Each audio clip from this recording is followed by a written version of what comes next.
성도가족 여러분 안녕하십니까. 샘터지기 김덕계 목사입니다. 오늘은 출애굽기 25장 23절부터 40절까지고요. 오늘 본문은 이제 드디어 성막 내부에 있는 여러 부분들에 대해서 말씀하고 있는데, 진설병상, 금초대, 이런 여러 가지 중요한 부분들에 대해서 재료는 무엇이고 모양은 어떻게 할 것이며 그리고 크기는 어떻게 할 것인가 아주 세밀하게 말씀하고 있습니다. 이런 것을 보면 하나님은 매우 구체적이고 세밀하신 분이십니다. 이런 것을 보면 우리가 하나님을 섬기고 그리고 복음을 위해서 하는 모든 사역들도 아무렇게나 혹은 주먹구구식으로 할 것이 아니라 매우 구체적으로 체계적으로 할 필요가 있다는 것을 알 수 있습니다. 25장 23절부터 30절까지 진설병상에 대한 말씀입니다. 진설병상이란 말은 매일매일 떡을 하나님 앞에 드리는 12개의 떡을 하나님 앞에 드리면서 진설하는, 그래서 진설병상, 떡을 진설하는 상이다, 그런 뜻입니다. 23절, 너는 조각목으로 상을 만들 때 길이는 2규빗, 너비는 1규빗, 높이는 1규빗 반이 되게 하고, 24, 순금으로 싸고 그 주위에 금태를 두르고, 25절, 그 위에 손바닥 넓이만한 턱을 만들고 그 턱 주위에 금으로 태를 만들고, 26, 그것을 위하여 금고리 넷을 만들어 그 네 발 위, 네 모퉁이에 달되, 27, 턱 곁에 붙이라. 이는 상을 맬 채를 꿰일 곳이며, 28절입니다. 또 조각목으로 그 채를 만들고 금으로 싸라. 상을 이곳으로 맬 것이니라.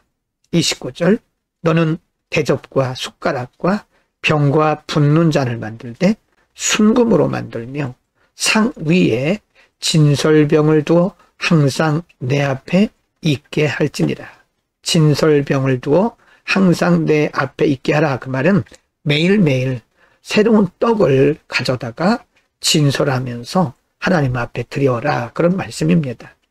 진설병은 생명의 떡이신 예수 그리스도를 상징하죠.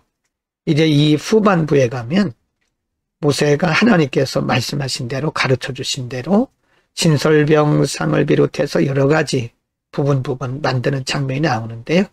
그때는 그림을 한 컷 한 컷 보여드리면서 영적인 내용까지, 영적인 의미까지 말씀을 드리겠습니다. 25장 31절부터 39절까지에서는요, 순금등대를 만들라고 말씀하시면서 순금등대의 재료, 그리고 크기, 만드는 방법, 모양 등에 대해서 가르치고 있습니다. 31절, 너는 순금으로 등잔대를 만들 때 그 밑판과 줄기와 잔과 꽃받침과 꽃을 한 동이로 연결하고, 32절, 가지 6을 등잔대 곁에서 나오게 하되 다른 3가지는 이쪽으로 나오고 다른 3가지는 저쪽으로 나오게 하며, 33절, 이쪽 가지에 살구꽃 형상의 잔 셋과 꽃받침과 꽃이 있게 하고 저쪽 가지에게도 살구꽃 형상의 잔 셋과 꽃받침과 꽃이 있게 하여 등잔대에서 나온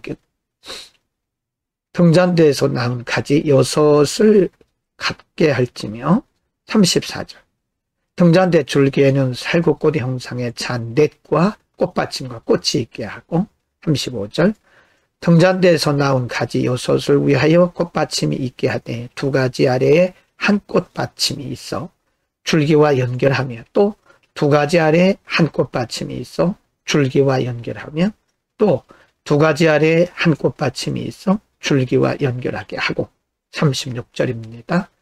그 꽃받침과 가지를 줄기와 연결하여 전부를 순금으로 만들고, 37, 등잔 7을 만들어 그 위에 두어 앞을 비추게 하며, 38, 그 불집게와 불똥, 그릇도 순금으로 만들지니, 39절, 등잔대와 이 모든 기구를 순금 한 단을 안토록 만들어라 라고 말씀합니다. 그래서 이 등대를 순금 등대라고 말합니다. 사실 앞에서도 말씀드렸듯이 지금 이스라엘 백성들은 광야를 지나고 있는 과정 중에 있습니다. 하루하루 살아가는 것이 얼마나 어려운지 모릅니다. 하나님이 주시는 만나를 먹고 살고 있는데요. 이와 같이 값비싼 순금을 어디서 구하겠습니까? 그러나 이미 하나님께서 애굽에서 나올 때 애굽 사람들의 손을 통해서 이것들을 다 공급해 놓으셨습니다.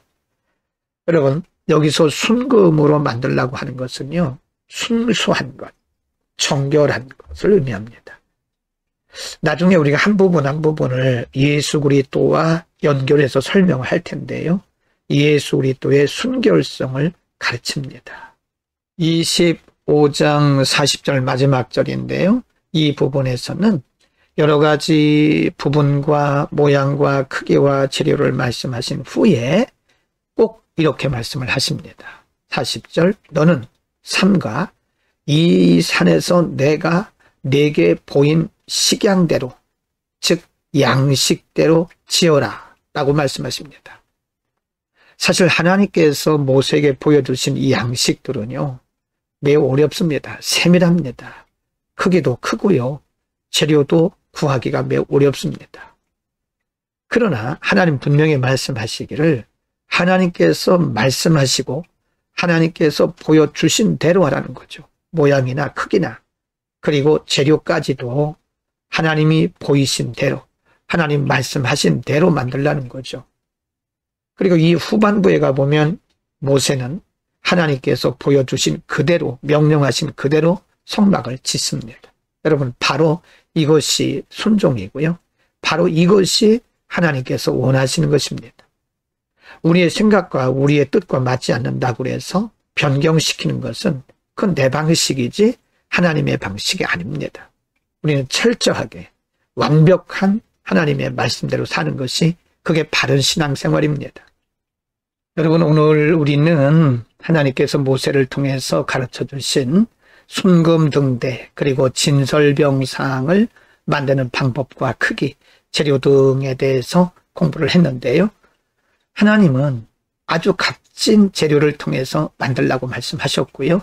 또 40절에서는 분명히 말씀하시기를 내가 너에게 가르쳐 준 대로, 내가 너에게 보여준 대로 만들라고 말씀하십니다.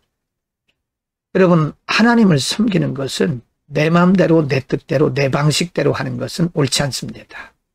아무리 열심을 내어도 내 방식대로 하는 열심이라면 하나님과는 결코 관계가 없습니다. 여러분, 우리의 열심이 하나님의 말씀을 추월해서는 안 됩니다. 너디더라도, 더디더라도, 때로는 내 생각과 잘 맞지 않을지라도, 합리적이지 않을지라도, 현실성이 없을지라도 우리는 반드시 하나님께서 말씀하신 대로 섬겨야 되고 하나님 말씀하신 대로 믿어야 됩니다. 그것이 바로 순종이고 그것이 말씀 중심의 신앙생활입니다. 여러분, 오늘도 우리가 말씀대로 살아가는 복된 하루 되기를 축복합니다. 기도하겠습니다. 거룩하신 아버지, 모세에게 말씀해 주신 성막의 기구들, 진설병상과 순금등대를 만들게 하시는 방법들, 재료들, 모양들에 대해서 공부했습니다. 그런 하나님 마지막 절에서 분명히 말씀하시기를 내가 너에게 가르쳐 준 대로, 내가 너에게 보여준 대로 지으라고 말씀하셨습니다.